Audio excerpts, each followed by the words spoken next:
in the past I've shown off this very, very shitty Taurus P292 from 2010 Cybergun product. This is CYMA P, I think 818, and even the OEM version, remember these guys were duds, and I had a couple commenters say that this is just one of the worst airsoft spring pistols they've ever seen. I think this one might have been just defective by design. Anyway, so this is a full metal pistol from Taurus, but I have a Swiss Arms SIG-Sauer P226, and let me tell you, this is just head and shoulders above beyond that, that shitty Taurus P292. This is a 2007 product, made in China, by who I don't know. It's a spring pistol SIG-Sauer P226. And I'm going to bring you closer very shortly, but this one's good. This is a good one. This is how that shitty Taurus, this one here, should have been built. And this gun has a fully adjustable hop-up. It's not fixed. Now for a Chinese spring pistol, that's really good. So let me bring you guys closer, and we'll take a look at this awesome gun. Okay, I'm going to show you around the box quickly. Right, here are the statistics. Advertises a spin-up, full metal manual cocking. Apparently an official product of Swiss Arms SIG-Sauer, I guess. There's a warning, and then here's like the UPC code and stuff in case you're interested in that. Alright. And then on the back we have the instructions, and then it advertises a laser or flashlight. I think you could actually still buy these on eBay, like this verbatim model. Apparently the magazine well is called a receptacle now. Huh, what the fuck? Okay. Shows you how to use the adjustable hop whip and then the gun firing. Now we can get into the box actually. This box has quite a bit of water damage, I'm afraid. And here is the packaging itself. I believe this is complete in box. Magazine's metal. It's two-piece construction. Some sample yellow BBs. That might be good. I'm not sure. I wouldn't. Considering the cost of Taiwanese ones, I'd just chuck these or keep them in the box. Okay, magazine. Excellent finish.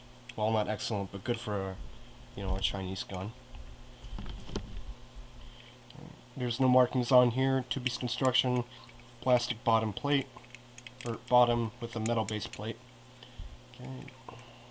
Pull down on the follower. Doesn't lock down, so be wary of that.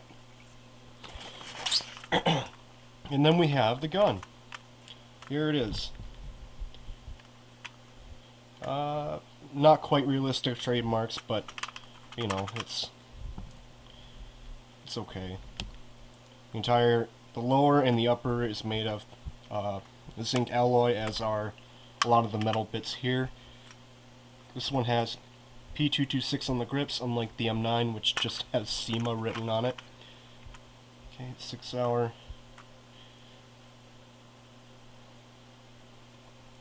Okay, hammer's fixed. Here's the adjustable hop-up. It's just, get you guys a little closer so you can read that. Fuck. It just is made in China. Anyway, it's just this little dial here that you move to the left and right. Okay. Put the magazine in the gun. Okay. And then, there is not a functional safety on here. None of these other parts move. Just the trigger, the slide, and the magazine are all that moves here. And there is actually not a safety on here. I think I just said that, but weaver rail, good. Here are the sights, typical notch rear and blade front. Fair enough. It's a pretty basic model, but at least it's built with a hop-up, adjustable hop-up. Okay. Gun's, fairly chunky. It's not that bad. There's a lot of play in the slide, so it rattles around pretty badly. But you can fix that just by putting some grease or tape on there. Okay.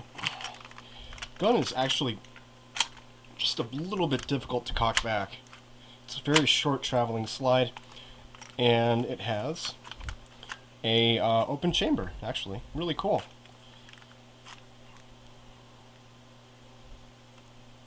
Trying to give you guys some light there. You can see the loading nozzle in there. And then, if I'm missing anything at this point. Oh, actually, let me just fire it real quick. There is a functional takedown lever. You just push it down and then the slide comes off, and then you can take all the components out if you want to, lubricate them, clean them. Now as you can see here, there are metal components where they are important. Although unfortunately the piston is made of plastic along with that sear. Undesirable, but at least one of those components is made of metal. Show you on the inside there. Again, hammer does not work. Alright, let me just throw all that shit back together. All you gotta do is just put it on like that. Just like a regular one. I appear to be challenged in doing so though. There we go. Okay. Awesome. So now I can show you things shooting. Okay, so as I've tested it, this guy shoots about 126, give or take 10 FPS with a .20, and then about I think 170 to 180 with a .12. That's about like 50 FPS lower than they advertise in the box. And this unit isn't just awfully deteriorated, you know, it looks pretty okay. The compression sounds good. But, you know, that's typical cybergun for you. So, the hop-up is aggressive enough to reduce the FPS a little bit, but it's not terribly aggressive like a regular electric hop-up. So final thoughts on this, especially for shooting, is that sights are not adjustable. They're fixed. They're kind of crude. They're not exactly match grade. Trigger pull.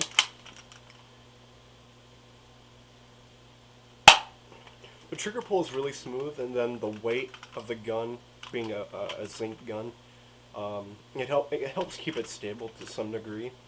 Definitely a lot better than it would be if it were plastic. So, relative to other Chinese guns of this, with all these basic features, this is really good. It's got an adjustable hop-up.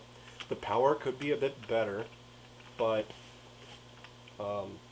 against other fixed sight full metal guns, I'd say this is a really good option. But unfortunately, I don't know where you can find one these days. So, would I recommend this gun? Depending on the retail price, I certainly would. I absolutely would. If you want to test yourself taking a spring pistol out for plinking, and you want to go just a bit further out, this would be a great option for that. Although, very disappointing that it did not have, you know, really even good sights, much less adjustable ones.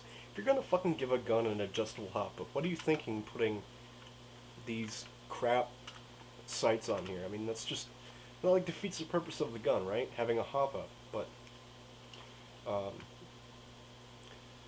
you know, it's a cyber gun thing. It's a Chinese gun. You know, you can't really expect a premium shooter.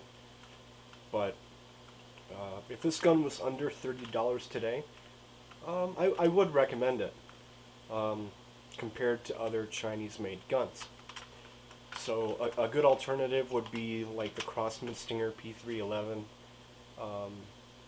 some of the other KWC pistols that are still around. The Taiwanese-made ones, they have a hop-up. Granted, it's fixed, but the power is also much stronger.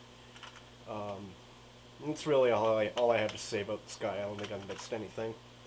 So what am I going to do with this? I'm going to put this back in the box and sell it on eBay for like $20 fucking dollars.